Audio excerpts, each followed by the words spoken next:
E aí pessoal, tudo bem? Sejam bem-vindos ao meu canal do YouTube, eu sou o Caco da Mota. Qual o plano B do Grêmio para 2024 sem Soares?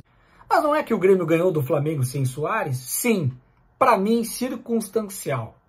Não vou tirar o mérito do Grêmio nesta partida. Mas é claro, foi também a maneira que o Flamengo se apresentou e a intensidade, a entrega que o Grêmio teve. Havia um preço a ser pago há muito tempo, um troco a ser dado pelo Grêmio, que o Tite, novo no Flamengo agora, pagou por isso. Porque ele começa com jogadores como o Cebolinha, que faz o gol contra o Grêmio, e o Pedro vai muito mal. Quando ele quer abrir mais o time, e ele coloca o Everton Ribeiro, tira o Pulgar, traz o Gabigol, o Bruno Henrique que vinha de lesão, pareceu até um pouco de soberba do Flamengo, mas o Grêmio, entre aspas, mordido sem Soares, ficou ainda mais determinado a buscar a vitória. Os jogadores que entraram acabaram fazendo a diferença e gerando surpresa, que foi o caso do Ferreirinha, o Nathan Fernandes. O Grêmio conseguiu, com intensidade, com vontade, com raça, fazer uma virada impressionante contra o Flamengo, que ainda tinha futebol para buscar do mínimo empate, mas não conseguiu. O elenco do Grêmio, ele está desequilibrado. Falta aquele jogador do meio de campo, que não sei se é o Cristaldo, que faz a articulação. Mas, se não tem outro, que seja ele centralizado como ele quer jogar. Hoje ainda, até o final da temporada, coloca o Soares e um jogador encosta do lado. Começaria com o Nathan Fernandes, ainda antes do Ferreira, está pedindo passagem. Porque não é Galdino, não é o João Pedro Galvão, não são esses jogadores que vão dar o suporte, a intensidade, a velocidade, a vitalidade que complementam o futebol do Soares, que era o que o Bitelo dava um passo mais atrás. Falta esse jogador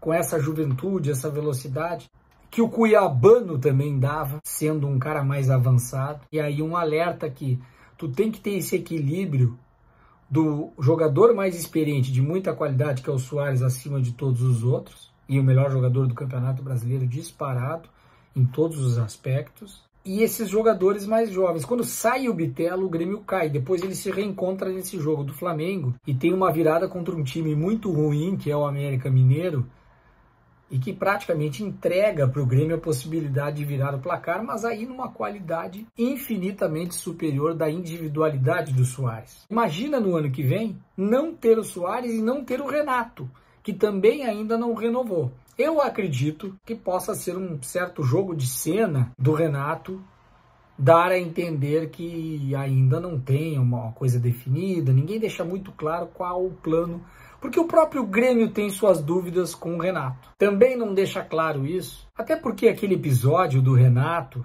de não ter ido na coletiva, no Grenal, ter viajado para o Rio, essa coisa da data FIFA fazer uma data folga e o time não treinar, e o presidente ter dito que do faxineiro ao CEO do clube, ninguém gostou daquilo.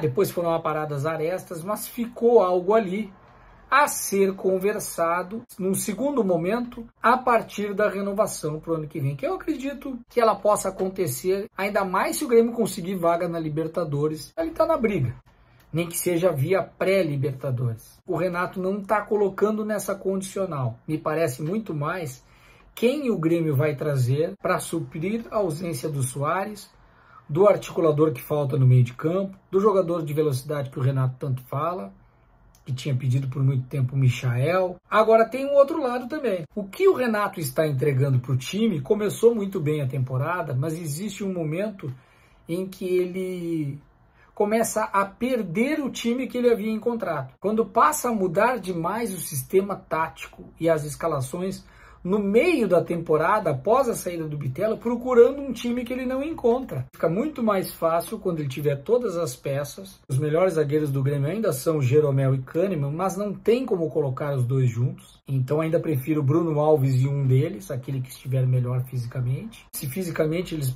puderem entregar, que sejam os dois. Aí tem o João Pedro, o Reinaldo, já fazia isso no São Paulo.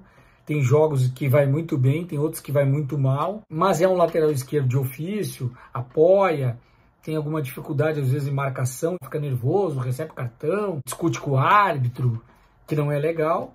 Você tem aí os 3 volantes para dar uma estrutura, com o Vila Sante, que é o melhor deles no ano, o próprio PP e o Carbajo, e tu pode ter o Cristaldo centralizado à frente, e aí um garoto, que é o Nathan Fernandes, e o Soares. Mas para o ano que vem, tem que contratar um centroavante, ou até 2 atacantes, de um nível que se falava por aí. Jogadores de ataque como o Bruno Henrique, que o Grêmio consiga um jogador desse nível. Vai trazer o Hulk do Atlético Mineiro. O Daverson como centroavante? Pode fazer um bom papel. Mas aí é dentro do orçamento do Grêmio. Mas imagina, sai o Soares e chega o Daverson. Com todo respeito ao Daverson, que faz muitos gols pelo Cuiabá. Quem mais vem para o ataque? É uma dificuldade não só substituir a peça Soares, mas a figura Soares. O Grêmio criou, de certa forma, um problema, porque seriam por 2 anos. E a história do Internacional de Miami, para que ele ficasse, se acordou que em 2024 ele não estará. É o grande problema do Grêmio. O Renato, na condicional, está. Sem Soares, quem vão me entregar aqui para que eu seja o técnico do próximo ano? Quem são essas peças? Isso vai ser discutido muito mais próximo do final do ano. Como o Grêmio não tem uma eleição e é a mesma direção, vai depender da competição que estará, do orçamento que terá, da receita que terá. O Grêmio pode ter um plano B com o Renato e com grandes contratações, pelo menos 3. Os zagueiros que vieram não confirmaram. E o Grêmio precisa se reforçar nesse setor, porque não está legal. Um abraço, curte, dá seu like, compartilha com os amigos, e se inscreve no canal. Até a próxima.